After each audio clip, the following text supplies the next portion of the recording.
back. Another episode of My Think Tales Informed Gangster. This is your host, Gunnar Lindbloom, Office Edition. And I got a special guest on today, and I'm happy to have him on. I'm really happy to have him on because I'm going to clear the air about a few things. So I already know the second this video publishes, there's going to be a little legion of people who hate him, John Alite, and they're going to go crazy.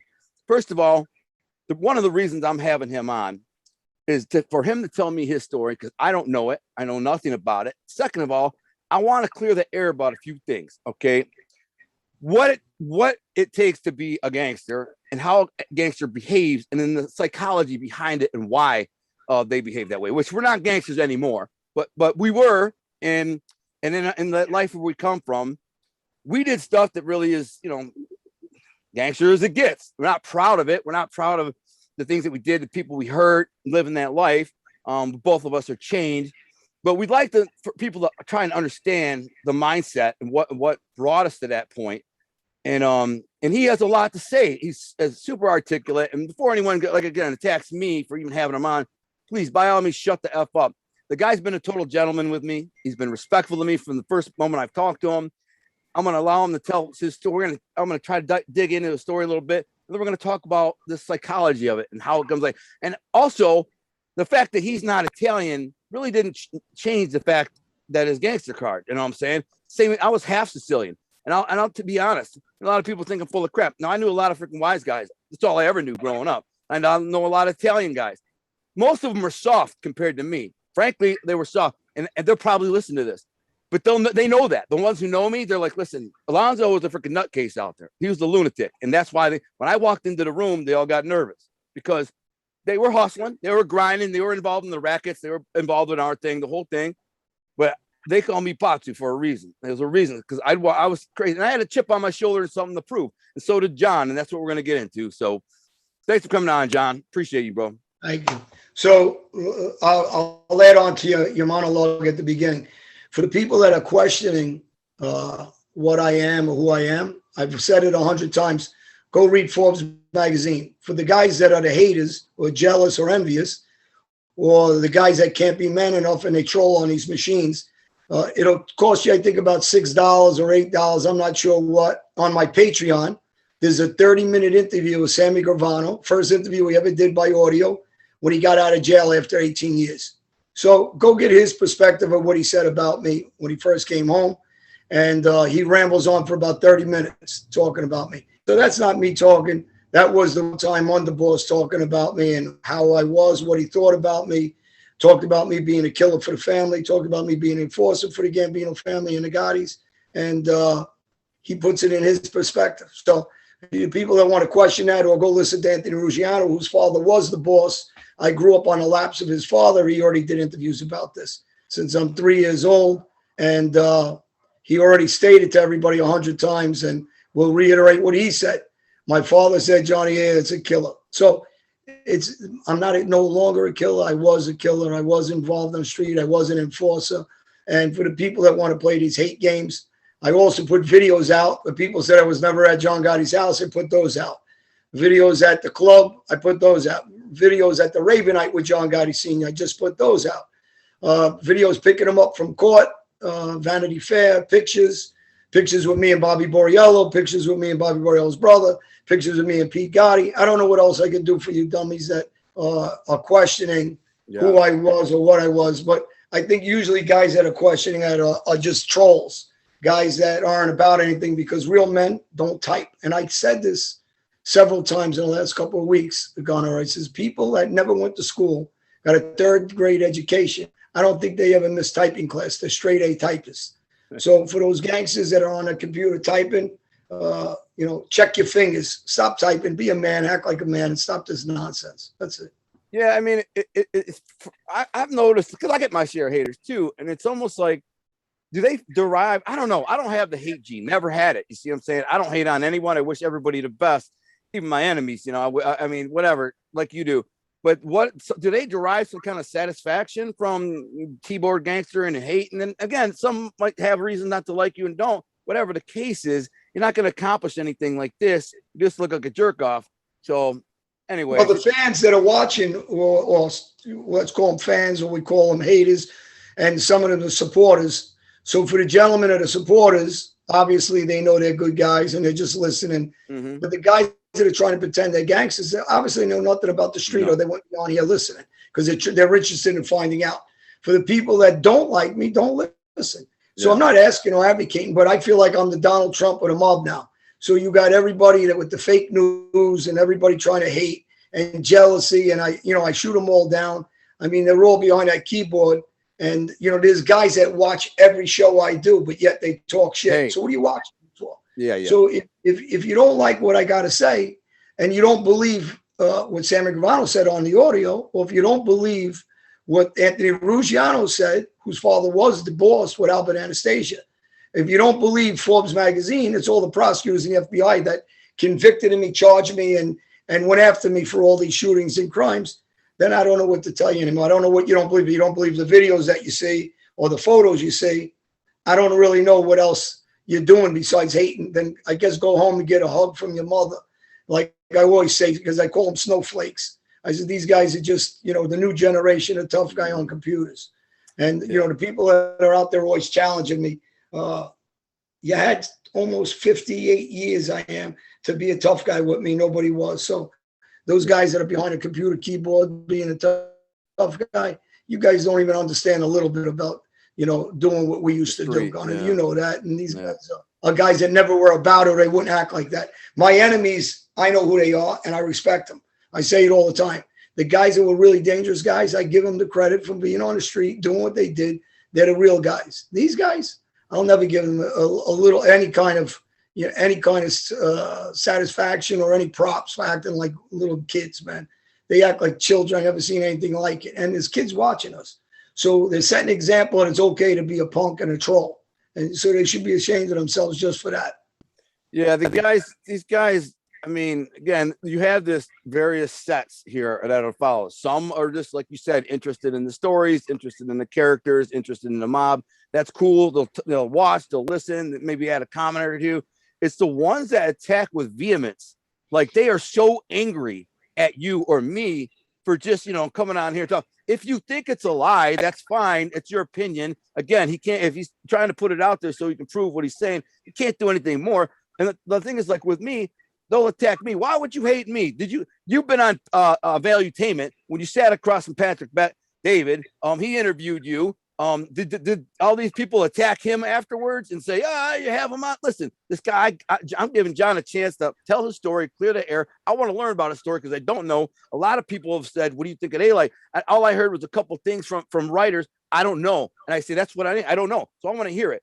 But I believe this guy was the real deal in the street. Again, you can tell a real street guy can talk to another street guy, and you just know it doesn't take long. You could tell now a lot of these groupie types, and I don't know what their deal is, how they become so obsessed with various mob families, various factions, various characters. They become so obsessed that I feel like they're in love or obsessed with these guys.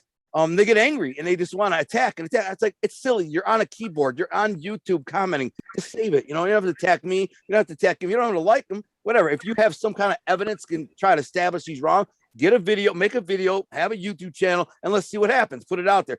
Probably not going to happen. So just enjoy the show. Learn a little about the guy. Learn a little about me. Don't be attacking me for having him on. I mean, that's silly. It's all silly. Any text that you give either was through a keyboard is ridiculous. And that it proves that you were never really a street guy, because street guys aren't on YouTube. I know a lot of street guys still.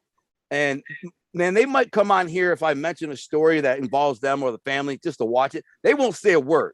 Other than that, they're not on YouTube commenting and hating and trolling. They just don't. So that means everybody who's doing that, they never had known the life. They never know anything about it. They never know the streets. So best to just be quiet and listen up, enjoy what he's got to say, or don't. It doesn't matter if you don't want to listen. Like you said, just beat it. You know what I'm saying? You're not needed, but if you want to listen, enjoy. God bless you. Enjoy what we're talking about. But you don't have to hate. If you subscribe to a guy's channel just to hate him, that's absurd. That's a notion that to me is absurd, because I don't have a lot of time. I'm so busy in life doing 12. I have 12 freaking jobs, And when I have spare 5 minutes for anything, I might watch a hunting video because that's one of my passions. Other than that, I would never subscribe to a channel just so I can comment some negative kitty stuff on there to hate them. So that said, we clear the air with that. So enough said. We're not going to ramble on that. But I will say before we go any further on anything else, because I want to get back kind of how your involvement, how the evolution is, because I don't know. But I will say this: Jimmy boy picked you out to call you out on a fight, and I feel like he picked you. He didn't say Larry, who's in great shape and he's a tough guy. Even at his old age, I'm sure he could whoop his ass. Or me. He picked you. Guy just had, heart surgery, which you're not going to be in a cage fight and nothing like that. Had you been healthy and maybe. But right now, what are you going to, if you got heart surgery, if you're going to go and get in the cage with the guy, maybe you'll want to. I'm just assuming that that's too childish for you. Here's how I feel. I'll never say that guy's name again. He's a gnat. He's nothing to me. My issue is to fight John Gotti Jr. I'm going to make an announcement tomorrow on TV with Phil Baroni, ex-UFC fighter. He's a great fighter, by the way. I love that guy. He used to live with me at a time. I took him in when he was a younger guy. I know him since he's a baby. The two of us are going to do something tomorrow on TV, and we're going to announce something tomorrow. So for the people that want to see me fight, you can see me fight, but it ain't going to be against some low-level gnat kid that's not about nothing. So I want to fight John Gotti Jr. Everybody knows who I want to fight. I did just have heart surgery. I'll recover probably in the next 6 weeks, 2 months, and then I'll start training, and I'll get back in the ring. And I guess I'll people have to see it. For the people that are followers, and I won't say fans, people that followers, people that support me, people that subscribe to my show. There's books out there also about me. There's a book called Mob Killer. There's one chapter on me, secluded to me, plus I'm through the whole book. There's a book about Tommy Karate called The Butcher. In that book, he says that I killed 6 people at that point. There's another book, Gotti's Boys, that just came out, and DiStefano wrote that book. And in that, it talks about another video that I'm in the Hamptons with Johnny Cornelia and at his house and Angelo Ruggiero. So so for the people that that follow us and want to know that stuff, there's those books. These are good authors, top authors. Author, best in the world. My author George Anastasia, my other author Nick Christopher. These are Lou Romano on my newest book, Mafia International. They're not going to write about somebody unless they got facts and proof and they dig into all this stuff. So all these guys are writing about me for a reason. And my message isn't about what I used to do. My message is about what I used to do, and I changed it into what I do for kids now. So that's my message. As far as the other guys I get messages every single day of all these guys that want to fight me. Every day, guys want to fight me. This kid wasn't the only dummy that's sending that out. They want to get their name in the media. They want to get popular. But my issues are with Gotti's son. That's who I want to fight. Everybody knows that. I made that known about a year ago that we started this. Unfortunately, I just had to operate on a couple of times, but that's not going to be my excuse either. When my heart gets a little better in the next couple of months, I'm going to jump in the ring. So, people could see if I'm going with my hands or not, I guess, when I get in the ring, and they'll see what I'm really what I'm made of. And, for the people that do follow me, I think they already know. I've been baseball batted a couple of times. I've been stabbed up a couple of times, and I've been shot in the hip. So, I didn't fake my way in this life. I got hurt. A lot of times, almost killed a couple of times. You don't got to prove nothing, bro. That's no. That's for my followers and people that support me. So people that know me, I'll never. These weak guys, they're nothing to me. I laugh at them all the time. Me too. I take it humorous. They can have a million of them typing away, and I know they're just weak guys. That's why when people are very jealous and envious, they do this. So if they're doing this to this extent, it exposes them. Their girlfriend, or if they're not going to the beach, and I'm on their mind, I guess they want to be me, or they wouldn't talk about me so much. Yep, I get it, bro. To me, that the hate part, we're done talking about it, but at the end of the day, you got nothing to prove. And to me, and I do laugh too, because it is funny. The ones that actually attack me with such vehemence, call me a wannabe or call, nobody, just like you, man. I got scars. Well, because they know you're not doing what you used to do, so they're going to call you. Exactly. If you were doing what you used to do, you'd call me up and say, hey, can you give me a ride, and let's go grab it. Exactly. But when they know you're not going to do that, of course they're going to talk stupid. Talk great. Reggie Jackson was one of the greatest ball players ever. When he played for the A's, he played for the Yankees. They hated him because he was so good. And he was so arrogant back because he loved that they hated him. Yeah, And I learned to do the same thing. And I love the same way Trump does it, Reggie Jackson does it. Those guys are the guys I look up to. I love it. I love that they know, because that means they really want to be you. So yeah, that's exposing them. Like I said, that vehement hate where they're almost, you can tell they're literally upset, like at home on the keyboard, just seething with anger and hate for you.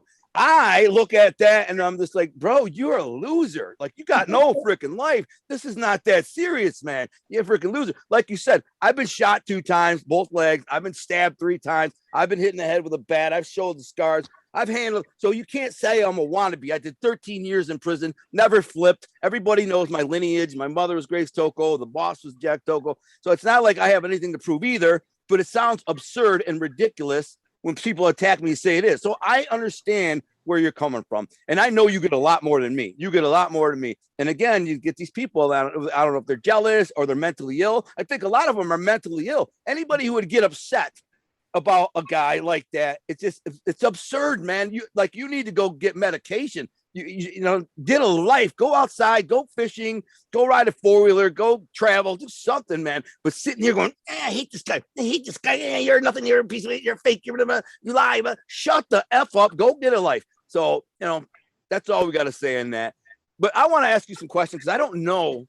Really, I honestly don't know your story, bro. And I know a couple of tidbits, obviously, over the years, but I'm not somebody, I don't read my books. I don't watch Mafia documentaries. I'm just not into it. Never was a thing. I'd rather be either fishing or doing something outdoors or watching a fish. I don't really have I don't even have a TV, bro. I mean, so I don't even have Netflix, nothing. I just like to be outside doing stuff. I spent 13 years in a cage. And I don't think I ever even heard of you till I got home from prison, because I just never read my books and stuff like that. But now I have, and I've heard a lot. Hey, Gotti, did you ever hear when I was on Value Entertainment, I kept saying, yes, I did?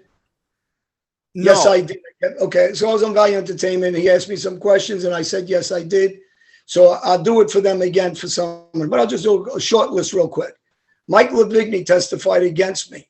I shot him in the chest. They asked me if I did it. I said, yes, I did. I shot Ricky Stratton on the Interborough Parkway. By name, I'm going to say, so people can't say he's lying. I'm giving you the names. Ricky Stratton on the Interborough Parkway in Brooklyn. Larry Cuccarelli's dead, but his brothers know the story. They're all alive. I shot him in the head. Yes, I did. Georgie Grasso, everybody knows I shot him a couple times in the head. I killed him. I shot him. I killed him. Yes, I did. TT, I picked him up, put him in my car, shot him in the head out front of Flight. Yes, I did. See, when guys are telling me, so, you know, I can go with that list all day of all the guys I shot and killed and stabbed up and everything. So when I'm not saying some fictitious name, I'm giving everybody the names. Yeah. I'm telling them who was there. Joe Pungatori is a captain in the Philadelphia Mafia. His wife, best friend, is Lisa Matrisiak. I'm giving names. I was on Route 1 in the Princeton Diner, 3 guys, one guy about 320 pounds. I hit him with a ketchup bottle. I beat him all over the place. And the other 2 guys I hit with bottles, everything. 3 guys. It was by myself. Now, people can question and say, is this guy telling? I just gave their names. If you can't find her, or if somebody wants to get it investigated, then find Joe Pungatori. He's very out there. He's in Philadelphia. He's retired. Was a skipper. Never cooperated. He's local in the neighborhood. Go ask him. Is this the truth? Is this guy telling the truth? Did I walk into the bulkhead and shoot one guy, shoot another guy outside for Joe O'Kane, that punk that died in prison, got stabbed up, and he testified for John Gotti Jr.? Yes, I did. Did I send the Catalano brothers to stab him up and rob him? Yes, I did. Did I go rob him and tie him up and beat him up? Yes, I did. I mean, I can do this all day with names for everybody. So I want to know what part of this I'm lying about when guys talk like that. You know what talks? This is just angry guys because they got no balls. Guys that were cowards. Or want to be a gangster. They want to be gangsters, and then they hear you talking to like, there's no way this guy was that gangster. He's not even Italian. So, I mean, I get it. They're saying it to me too. It's the same thing. But listen, man, that's what we're going to get into, the psychology of this, what makes a guy like this. I'd like to go to your childhood because, again, you don't have nothing to prove, man. You did what you did. You know what you did. It's public. Let them research. Let them find out. Doesn't matter. Doesn't affect you whether they believe it or not. Your life keeps going, moving forward. You're going to be successful at what you're doing. You're not a gangster no more. Now you're a businessman and an entertainer. So, well, I tell these kids, don't act like these guys. This is what I'm trying to tell them. So when they ask, why am I so straightforward of what, yes, I did? Because I'm the guy advocating for these kids. Don't follow these guys because they're frauds. I'm the real guy. And I'm telling you, It's a waste of life. Ain't worth it. So he tells me you're selling baseball bats and, you're supposed to be helping kids. Well, a percentage of that goes to those kids. And I'm the same guys that are trolling. They're not teaching the kids anything. But I don't see them with me when I talk to juvenile centers. I don't see them talking to schools. I don't see them go to Newark High School, to the hood. I don't see them go to Brownsville and work with the community of racial community, that's interracial community, working together to help everybody and stop being prejudiced against each other. I don't see any of these guys. So when they talk this nonsense, I'd believe them and respect them if they came out and try to do something positive for children. So they could tell me and knock my past. My past ain't in my past anymore, because I shake hands with the guys that try to kill me. I'm friends with the guys that ratted on me. So when guys are talking about this, I have a message. I say it all the time. My message is to show the kids this life is bullshit. Yeah. Save yourselves a lot of trouble. Save yourself a life in jail. Save yourself from possibly dying in jail, getting shot or stabbed, and go do the right thing with yourself. So if you don't like school, that's all right. Pick up a trade. Great. If you don't like that, become a professional fisherman, because we're talking about fishing all the time. Yeah. Go, be like my buddy. Be like yourself. Go be an outdoorsman, but do something positive. Yeah. But when you got negative guys, they only got nothing to do but live off of negativity. I can't stand these guys because they're teaching kids to be just like they are, worms. Yeah. I just think they're teaching the wrong lesson to a child that's trying to learn. So, it ain't about me saying I did. This is a lot of guys. You can get a little skinny 14-year-old shoot me in the head. Yeah. That doesn't take nothing. Exactly. So, I'm trying to show this, but they're just too ignorant, and they're not allowing kids to learn and not follow this. Yeah. So if you believe in genre, that's okay. But at the end of the day, it's a waste of life if you're in it. Right. And they're leading by example in the wrong way. This when one guy gets on there and talks this gangster stuff on there, and all the crazy stuff that they say, then the next guy who's kind of been waiting in the wing, he starts saying it, and then they just saying it, say, stop. It's just grow up, man. Well, if they were gangsters gonna, did you see them in jail with you? We know who's in jail with us. Right. We all 15, 20, 25 years, guys. All my friends. So when guys are talking about this, like they've been about it. If you were about it, you would be in Brazil in a penitentiary with me for almost 3 years. Or in the street, getting money, doing the dirt. So not on a keyboard. Yeah, and the shame is if they're 17, 18, you can excuse it when they're on a keyboard. But when they're grown men in their 30s, 40s, and 50s, and they're writing on children, you got to say to yourself, man, what's your deal? You're not happy with your wife? Is she out cheating on you? What's going on? Exactly. What are you paying so much attention to our lives? I don't jump on anybody else's life. Why are you so miserable? In a positive way. I don't go negativity on anybody's sites and say, oh, this guy's a piece of shit. If I think that, I won't pay attention to him. I won't listen. Exactly. Move on. That's it. So let me ask you a couple of questions, man. So you grew up in and around the area. I mean, did you grow up in Jersey or New York? No, New York. East New York, Woodhaven, Jamaica Avenue on the Brooklyn, Queens borderline. Okay. I actually went to the same school as Gotti Sr., the Frank K. Lane High School. We went to the same school. So I kind of know the area because when I was on the run for 3 years, I lived in Brooklyn, in Bay Ridge, Brooklyn. So you're up from me here. But I know the area. I took the trains right through there and stuff.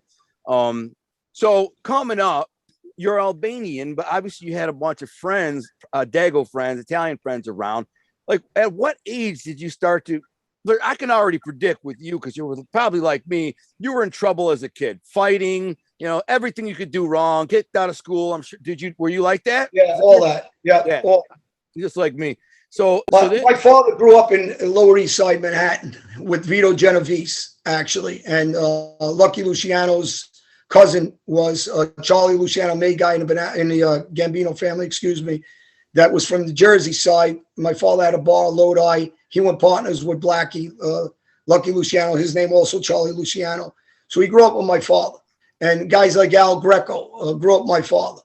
Andy Ruggiano, the boss from later on in my neighborhood, Anthony Ruggiano was always with me. His father knew my father, and Anthony knew my father from the tracks and from different guys. So I've been on the laps of these guys since I'm a baby. Yeah. So when guys say, well, he's Albanian. My mother's side of the family, my mother's father actually had 2 homicides as a young guy. And so he was an Albanian gangster. He wasn't. My father's side was a legitimate side, actually, from my grandfather's side. But my father was involved with these guys, not a killer, gambler, hung around all the mob guys. So I grew up with all these guys since I'm a baby. So I was born into this life, basically. Right. So in a similar fashion as me, that's I can relate to all this, and because I was born in a family like that, and as far back as I can remember, I mean literally as far back as I can remember, like you said on the left, every uncle around me was a wise guy. My whole life, I lived with my grandparents, my grandma, grandpa Toko, my whole childhood. So that's all I knew. Of course, I began to understand what it was and who was who when I got in my like 10, 12 years old. Started asking my Uncle Pete, who was, my skipper down the road. And he told me what the family was and what it was about and who was who. And so now I'm like, wow, these freaking old men that come over here, hang out with my grandpa, who's Gambino, that's the boss. And this is, that's the underboss. And this guy's this guy, and this guy's a capo. So now I'm so used to being around them that I wasn't really impressed by them because they were my old uncles. Like anybody else, if you're civilian, you look at your uncles, you're not going to be like, oh, wow. To me, they were just my old uncles. I used to talk trash and bust balls, and I wasn't. And even as I got older, I didn't kiss their ass, and I found out who they were. That's what they liked about me. They used to call me Pachu, which is crazy because I didn't kiss their ass. I didn't suck up to them for nothing. And when they said, "Hey, you want to make a buck? I need you to do a favor or go hurt somebody," I did it. I did it and did it fast and did it good. I come back and they were like, "Damn, this is freaking Alonzo." So what I'm getting at is a similar scenario with me and you. I grew up around those guys, and that's all they were. These guys are straight, pure Cosa Nostra. That was it. And only the people in the family kind of knew who they were. Outside of it, there was whispers and kind of people knew. Most of the Italians in Detroit knew. And there's 700,000 Italians in Detroit. So there's a lot of Italians. Uncle, I told you, my Uncle Max Case, moved to Detroit, Ann Arbor. He was with all your uncle and his friends. So Vito Genovese was actually going to kill my uncle because he slapped his sister. And my uncle moved to Detroit, was dating one of the boss's daughters. He married her. And after they protect him from Vito, they had an agreement, and then they shot my other uncle and my father's other partner, Red Kelly, who's still alive. They shot him a couple of times. It's all over in the newspapers. Actually, I did a little thing on it on one of my shows. It'll be out shortly. And, they made the headlines in the papers. They left him for dead. And they got him again a second time. They shot him in the car, and he lived. So he took the fall for what happened with Vito Genovese's sister. My uncle got a pass. My father wasn't really involved in it. But Lucky Luciano's cousin, Charlie, stood in for my father, and they saved his life. And he never left the Lancey and Rivington Street, my father. Or Red Kelly ended up staying actually also. Only Max took off. And they spared him after they hit Red twice. And Red survived 6 bullets. Another time, I think it was only 2. And they put a pipe through his head. And just, amazing the guy lived. Wow. But, so my uncle stood in the linen business in Detroit. Albanian, Italian. My uncle was in the linen business. Yeah, that's what he did. So you know what it is. And, so when guys talk, I tell you, there's the connections everywhere from New York. Guys don't understand the mob. And it's a small community. That's why I said every time somebody talks about a jail story or a city story, we all got mutual friends around the world. So, they just don't understand this life. They think they do. These people. They'll never understand it from reading a book or watching a documentary. You just won't. That gets you an idea of who's what and where and how it works. But until you're on the streets in that life, when you get an order and you got a pistol and you're going to do this or you got to beat somebody, you just don't get it. You'll never get it. And again, you might go meet somebody. I used to go meet guys that I didn't know, and I never even told they're a friend of ours. 5 years later, I meet him again, and I know they're a friend of mine. So, dude, I've been dealing with this guy on and off for a couple of years. A bookie or something, collecting money, making a run.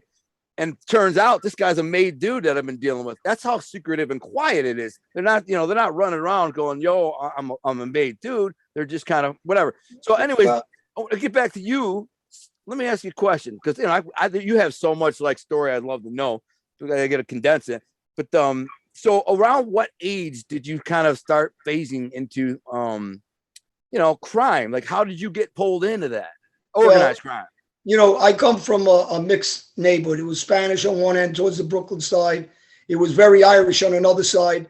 So, again, before I get into the story, the Westies is an Irish group of guys. And I did a show on the Coonins, and, some of the family members are friendly with me. They gave me pictures. I put it up during one of my shows. On my show, right, on my podcast. So when guys talk about, if you're not Italian, I don't think anybody's going to tell the Westies, you're not Italian, you guys are Irish, being tough guys, because these guys are gangster.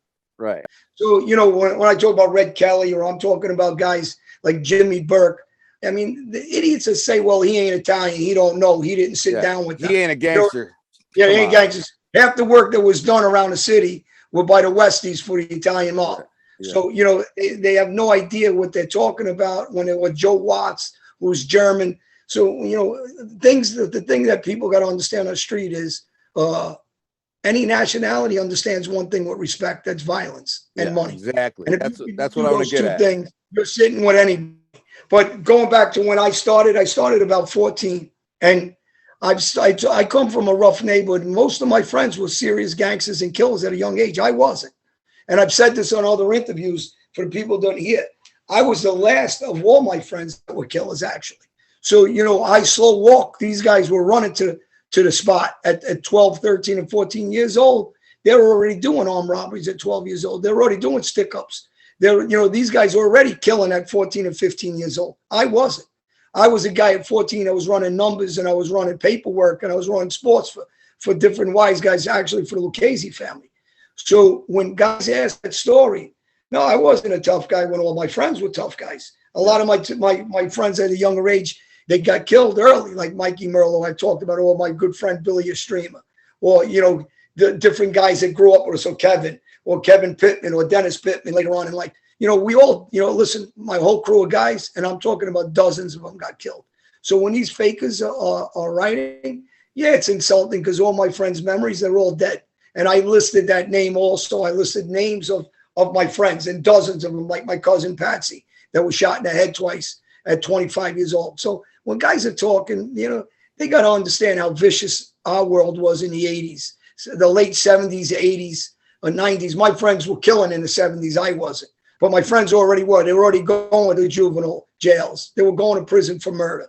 So, you know, when people are talking to me about, you know, you well, thinking I said I'm not saying I was the toughest guy growing up. I was actually the on the bottom of that hill. Yeah. My friends were on the top of that hill. Later on, as I keep aging and guys are getting killed and getting locked up, yeah, I got very violent. And that's part of surviving in that world that we lived in. Right. Well, that's the thing, though, bro. And that was kind of what I wanted to get to, is that I don't know if you were like this, but I imagine you were.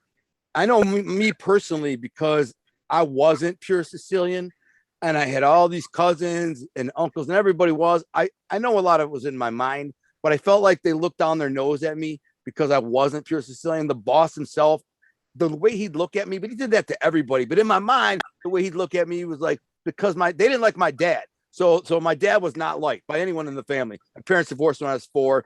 My mother never told them that my dad was beating on her, or he would have been dead. My dad admits that to this day. My mom said, you know, he beat her up, they would have killed him. He knows that. So my mom never told, because he'd be dead. She still loved him. But at the end of the day, I felt like I had to prove myself maybe a little more, maybe a lot more, because I was a half-breed. So now I got all these cousins. They're all royalty. They're all mob royalties. And they carry themselves like mob royalty because they've been raised and groomed that way. They're dignitaries or whatever. Then there's me. This half-breed comes from a broken home. I got a drunk dad. My mom was mentally ill. You know, so now I'm always fighting and tearing up clubs and just brawling and going to jail, in and out of jail. By the time I'm expelled at 15, in and out of the jail. By the time I'm 17, I've already been in jail a few times. So now these guys, I know I'm starting to come around these guys because I'm living with my grandparents when I got out of jail. And I'm thinking, I have to prove myself to these guys, because I'm not purebred Sicilian, and they're always going to look at me like I'm a half-breed dog. So when I beat somebody's ass for them, I'm stomping them. Or if they need somebody, you know, to get that trigger, I'm going to do it, and do it quick. You want somebody, you know, they want Tony Jack told me one time, listen, this guy's been mouthing off to the bookie. He owes him a bunch of money. He's like 20 grand. He's like, yeah, I want him in the hospital. Just put him in the hospital. So that's a funny story, because it was the very next day after he told me that, I staked out his business and waited for the guy. And I said, okay, tomorrow morning, I'm going to get this guy. I put a crowbar in the seat, and then he pulls up in his Jeep, and I jumped out of the Jeep. I jumped out of my car, forgot the crowbar. I was running up to get him. And then right at that moment, I tripped and I fell on a freaking sewer grate, tripped and rolled and like landed almost in front of the guy. And I realized I forgot the crowbar. So as I kind of roll back to my feet, he starts laughing at me, right? I just jumped up, I just lit him up. So I hurt him real bad. Then I robbed him too, took his gold chain and rolled his pockets. So Tony says to me, why'd you hurt him so bad? I said, you said put him in the hospital. He said, no, he's all busted up, man. This guy's a mess. I said, man, listen, he disrespected you. He disrespected me. He's like, well, what did he do? I'm like, he laughed at me. So anyways, I knew by doing that kind of work that I would gain respect from the guys like that. And I did it pretty frequently, but I didn't, after a while, just like you probably, I didn't have to do it. My reputation was enough. If I showed up and said, listen, you got to pay, what's the deal, man? Then they were just like, if they send this freaking guy, then I'm in trouble. And I'm sure it was like you, the same. But did you feel like you had to like overcompensate because you were Albanian in this gangster? 100%, because you still hear it from guys now.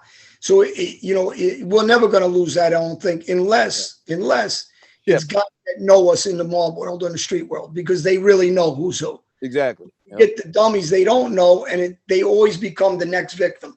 See, the difference is now we're not making that next guy the victim. So 100 guys are talking. If this was the old day, we would just butcher one.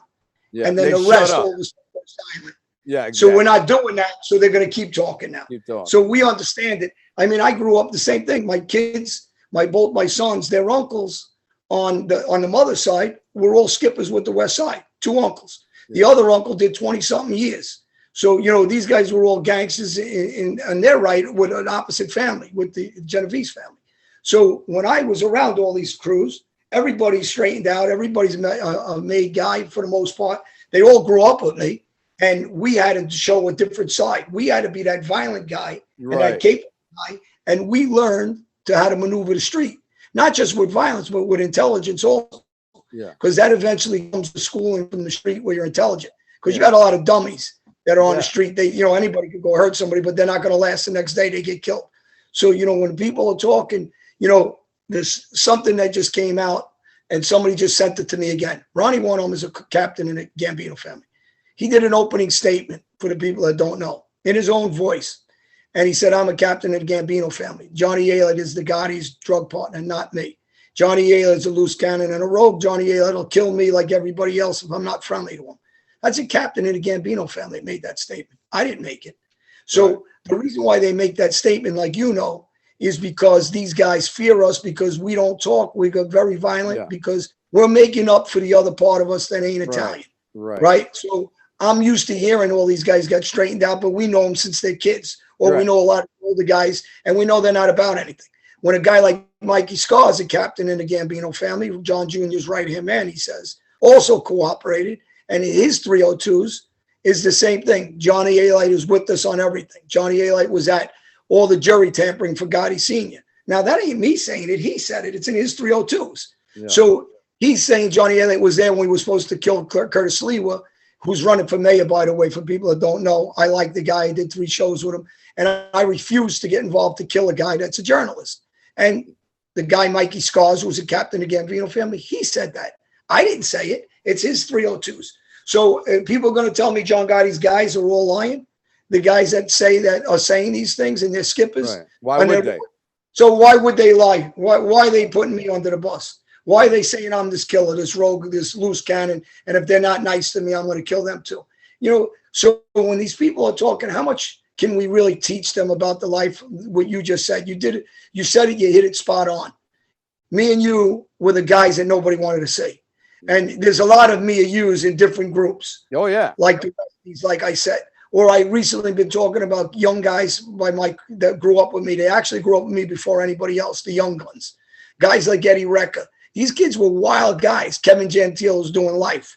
The Irish kid. Somebody's going to tell me this kid ain't a tough guy? Or somebody's going to tell me some of my friends from Brooklyn, black guys and Spanish guys, that I grew up in a mixed neighborhood. These guys gangsters? Right. I love to see somebody tell them they ain't gangsters because they're black or Spanish. Right. I just try to keep it real with everybody. Listen, we were involved in an organization of Italian mafia, American mafia. Most of the Italian American mafias don't even have a clue about Europe or a European mob. Right. I lived all over Europe. I know what it is to be a gangster in those areas outside of this country. The American Italian mafia are clueless. They don't even know what the capital of Italy is. So you could talk to these guys and I'll tell you they're Italian. They can't say one word in Italian. Right. They're no more Italian than me and you. Actually, we're more so. And I traveled all over Europe. So they don't even know anything. They don't leave their little neighborhoods. So, if we're going to teach them the mob It's like a mechanic, right? I know nothing about a car. If a mechanic started telling me about cylinders in a car, why am I going to call him a liar and question him when I don't know anything about it? Right. I'll just humble myself and listen to the guy and try to learn. And when they're talking about piston shooting in a car or something, that it's the same thing they should be learning when we're talking. Right. And say, listen, I really don't have no knowledge. Right. But I give them so much knowledge at this point that I'm like, they don't want to hear the knowledge, I guess. Or they don't want to see the videos or the books or the facts you just gave them.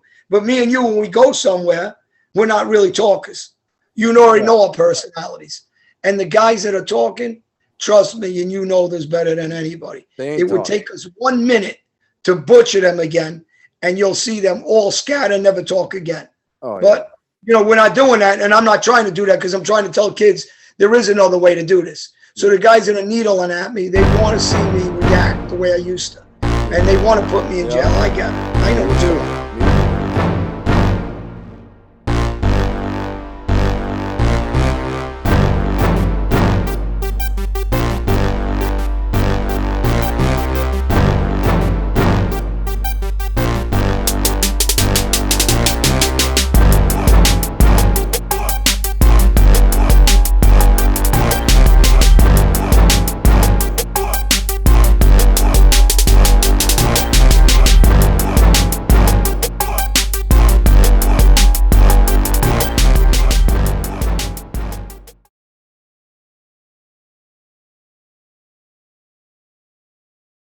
We in here now.